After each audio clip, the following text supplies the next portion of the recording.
بداية نرحب بكم في هذا اللقاء، ونتمنى أن تعزف للمستمعين بشخصكم الكريم. ومن هو الأستاذ الدكتور محمد الزوبعي؟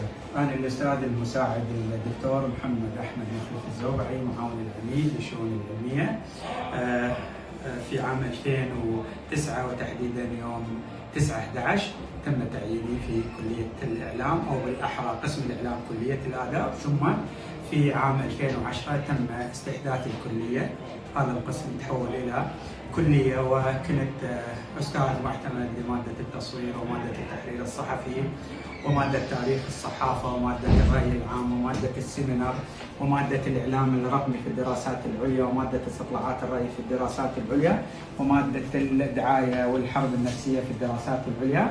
والآن أنا أحظى بلقب أستاذ مساعد دكتور، وحاليا عضو هيئة تدريسية في قسم الصحافة كلية إعلام الجامعة العراقية. تشرف حضرتك. دكتور، كيف كانت بدايتك في مجال الإعلام وما الذي دفعك لاختيار هذا التخصص؟ والله عندما كنا في مرحلة المتوسطة والإعدادية كنا هميمين أن دائما نقرأ روايات وكتب، روايات إحسان عبد القدوس، يوسف إدريس، تولستوي، توفيق الحكيم، وكذلك من شعراءنا الجاهليين امرؤ القيس، عنتر بن شداد، وكذلك الشعراء يعني حركة الشعر الحر نازك الملائكة وعبد الوهاب البياتي وبدر شاكر السيار واخيرا عبد الرزاق عبد الواحد. هذه القراءات المستمرة جعلت لنا اهتمامات انه نكون في مسار الدراسة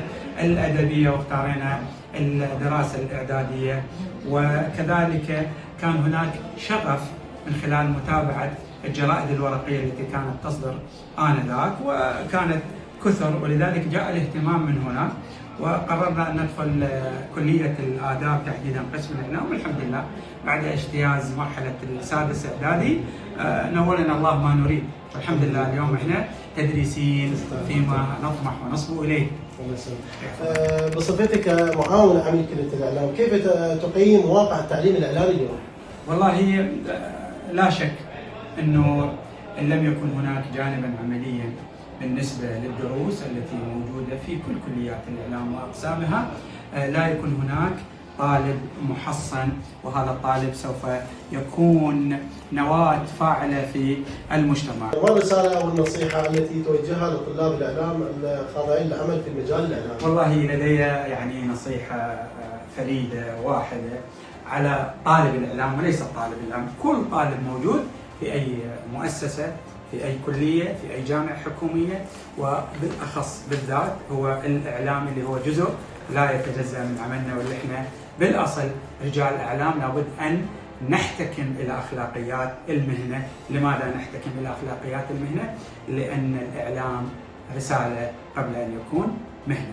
نشكر حضرتك دكتور، حياكم الله ان شاء الله، ويا رب بالتوفيق حضرتك، وان شاء الله يا رب تخرجون اجيال وتكونون على راس هذه المؤسسه العظيمه.